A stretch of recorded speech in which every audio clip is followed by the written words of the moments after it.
Assalamualaikum warahmatullahi wabarakatuh.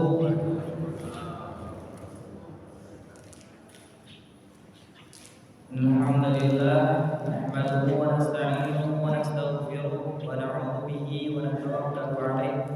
Wa na'udzu billahi min shururi anfusina wa min sayyi'ati a'malina. La ilaha illallah wa Muhammadan abduhu wa rasuluh. Arsalallahu ta'ala bil huda wa dinil haqq wa yudhhirahu 'ala dini kullihi wa kafa billahi shahida. Allahumma shalli ala Muhammad wa 'ala ali Muhammad. Bapak Ibu dirahmati Allah Subhanahu wa taala, alhamdulillah kembali pada kesempatan kali ini, pada pagi hari ini kita Allah kumpulkan bersama, Allah izinkan bersama dapat melaksanakan ibadah sholat subuh berjamaah. Dan ini adalah hal yang sangat-sangat akan berat dilakukan oleh orang munafik Rasulullah SAW. Dan ada orang-orang yang akhirnya mengumumkan, ada orang yang mengejar, manga udara subuh tutu lebih segar daripada pas alas siang. Karena orang-orang munafik kalau bangun pas subuh lewat, jadi udara itu masih segar. Pokoknya udara subuh itu lebih segar daripada alas siang. Alhamdulillah, tentunya kita bersyukur kepada Allah Subhanahu wa taala atas nikmat yang Allah berikan kepada kita. Bukan karena hebat kita berkumpul, Pak.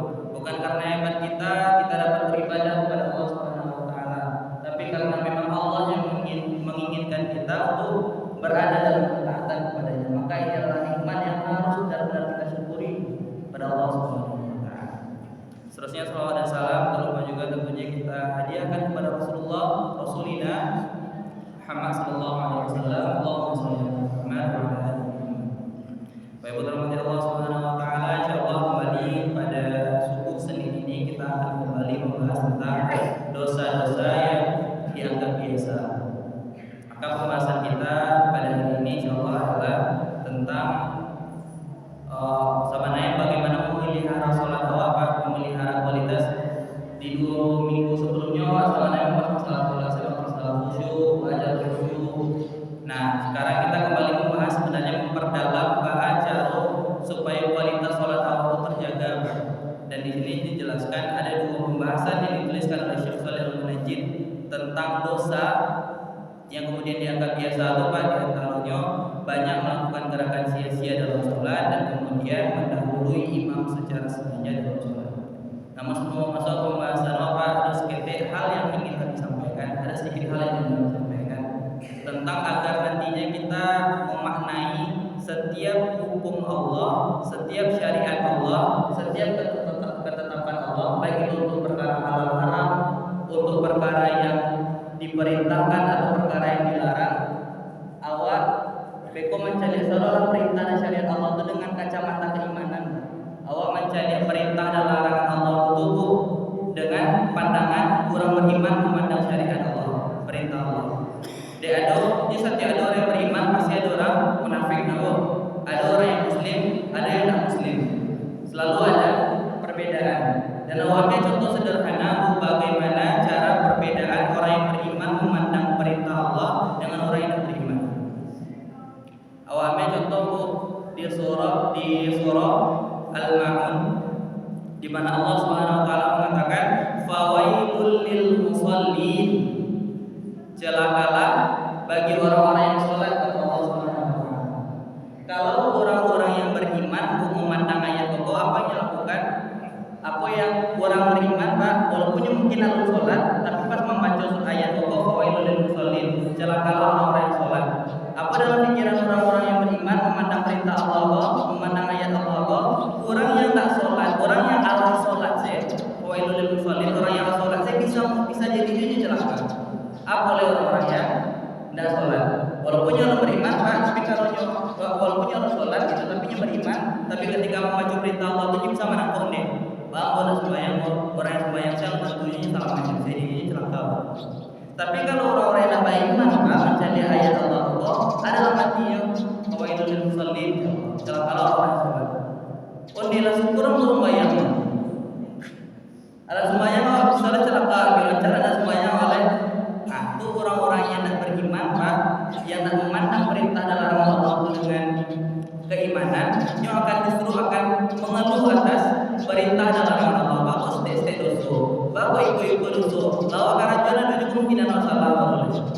Padahal harusnya ketika ada perintah Allah fawailul lil musallin, celakalah orang yang sholat, itu bukan untuk mematahkan semangat awak dalam sholat, tapi justru harus jadi lecutan bagi kita bahwa sholat itu ibadah harus dikerjakan dengan kualitas yang sempurna, tidak sekedar sholat yang serampangan. Nah, apabila Allah Subhanahu wa taala, maka itu perlu kita akhirnya menyadari pentingnya untuk memerhatikan dan meningkatkan kualitas ibadah sholat kita. Dan insyaallah pembahasan kita yang pertama di antara dosa yang kemudian banyak dilakukan oleh kaum muslimin Bapak Ibu rahmati Allah Subhanahu wa taala, khususnya dalam ketika melaksanakan ibadah sholat, itu adalah banyak melakukan gerakan yang sia-sia. Maka Allah Subhanahu wa taala mengatakan wa qumu lillahi qanitin.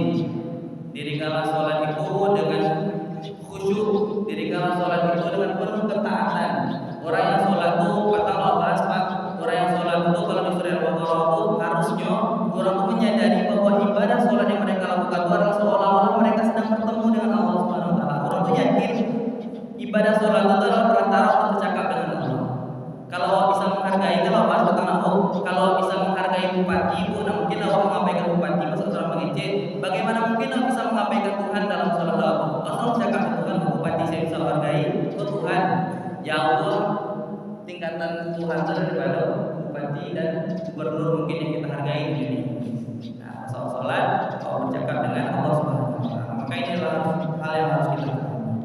Dan kemudian Rasulullah juga mengatakan, kita mengetahui bahwa dicontohkan di Syekh Shalih Al-Munajjid, Rasulullah itu ada para sahabat sholat di Masjid Nabawi itu dulu kan nama dia awal alhamdulillah lalu dia yang mencah gitu kan, awal sujud nyaman. Tapi di masjid di zaman Nabi dulu Pak, sholat itu masjid Nabi itu dulu tidak ada maka karpet ada. Jadi kalau sujud itu langsung ke tanah.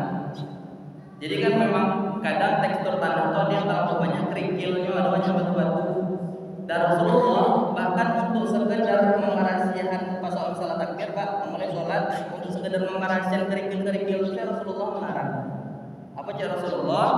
La tamsah wa anta tusalli fa in kunta la budda fa'ilan fawahidah. Apabila kalian sedang melakukan sholat, maka jangan kalian lakukan walaupun sekedar mengusap untuk menyamankan kalian dalam sujud. Kalaupun harus, ada cara Rasulullah fawahidah, tapi sekali satu kali gerakan. Nah itu adalah untuk hal yang penting untuk menunjang kualitas sholat awal, kualitas sujud awal. Apalagi kalau kadang awal sholat, awal melakukan gerakan untuk hal yang tak penting. Nah karena contoh, tiba-tiba kadang awal mencari jam bagai gitu, itu batal sholat itu. Ada bapak misalnya kan orang sholat tiba-tiba yang tekanan juara gitu ya, itu tuh batal sholat itu, batal sholat itu. Dan kemudian banyak lagi yang dijelaskan oleh Syekh Shalih Al-Munajjid di antara hal-hal yang sia-sia dan akan dapat berdampak kepada kualitas dan menjadikan dosa tentunya. Contoh-contoh lainnya adalah membetulkan pakaian padahal tak penting. Kalau misalnya ada kemungkinan aurat awak kata buka, salah apa misalnya saya ibu, ada kemungkinan aurat awak kata buka, itu pelan apa baru. Tapi kadang misalnya sekedar ya hal-hal tak penting, kadang memasukkan tangan dalam saku aja Pak. Akan ada kejadian beberapa saudara-saudara Allah jadi kadang Pak tidak jarang melakukan gerakan-gerakan yang tidak begitu penting dalam sholatnya.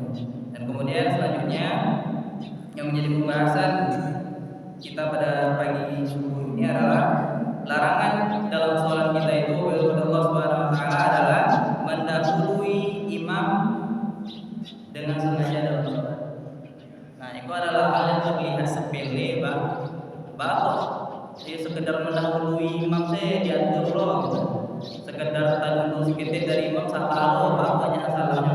Mari kita tahu Allah Subhanahu wa taala menjelaskan dalam Al-Qur'an bagaimana sifat dari manusia itu Allah sebutkan.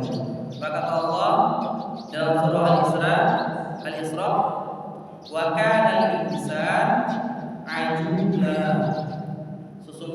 dari manusia itu adalah tergesa-gesa. Nah, Allah sendiri, Allah pencipta awak itu Pak, Allah yang beritahu tentang awak, Allah yang mengizinkan kalau manusia tapi malah sifatnya tergesa-gesa. Tapi Rasulullah juga menjelaskan, Bapak Ibu rahmati Allah Subhanahu wa taala, at-ta'anni minallah wal 'ajalatu minasyaitan. Pelan-pelan itu, sikap tenang itu adalah datangnya dari Allah, sedangkan tergesa-gesa dari setan. Jadi awak milih sesuatu yang dituntun oleh Allah atau menjadi sesuatu yang dituntun oleh setan. Pastilah awak menginginkan sesuatu yang dituntun oleh Allah Subhanahu wa taala. Maka usahakan kita melakukan segala sesuatu itu dengan tenang, karena tenang itu dari Allah, pelan-pelan itu dari Allah, sedangkan tergesa-gesa itu adalah dari syaitan. Dan kemudian Rasulullah menjelaskan bukan hal yang main-main Pak ketika mendahului imam. Imam itu Pak, kejar Rasulullah SAW, ju'ilal imam diutam imam. Imam itu ditunjuk untuk diikuti. Fa'idza kabara fakabbir, apabila ia takbir maka itulah takbir sunni.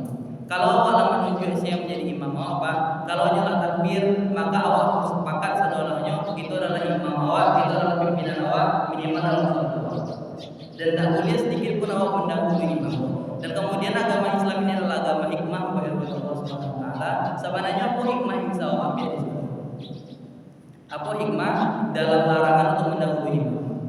Ini adalah di antara fadilah yang utama ketika kita melihat bahwa kita harus melahirkan sifat sikoh, sifat taat kepada pemimpin yang sudah kita sepakati.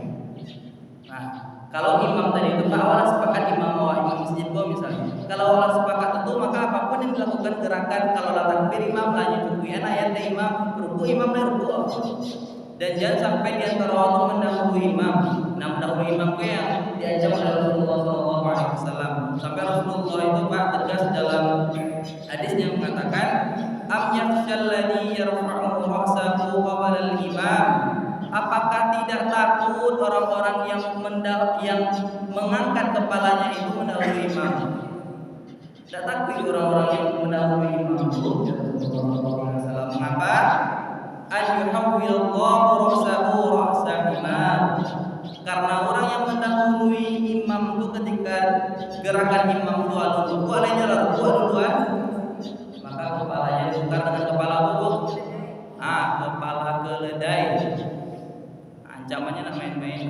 Itulah orang yang mendahului imam dalam gerakan sholat. Tapi ada kasus bego yang muncul Ibu. Ada orang yang memahami hadis itu, akhirnya lama-lama orang lalu buat sarolahnya hanya ada jelek. Beko imam lah selesai lo baca tasbih di subhanallah. Imam lah kata gale hanya ada jelek buat. Atau kira-kira akan mengacaukan salat berjamaah. Maka para fuqaha dijelaskan oleh Syekh Shalih Al-Munajjid dalam kitab beliau ini mengatakan standar yang bisa kita gunakan Bapak Ibu rahmati Allah Subhanahu wa taala untuk mengikuti imam itu adalah supaya pas Pak. Awal mengikuti imam, awal mulai bergerak itu ketika imam mengatakan Allahu Akbar sampai di huruf ro itu Pak, Akbar, baru mulai bergerak. Nah, Allahu Akbar imam langsung baru itu awal Allahu Akbar, sami Allahu liman hamidah, imam baru mulai awal menandakan awal dari begitu seterusnya dalam sholat kita, agar nantinya sholat kita itu bisa terlihat indah.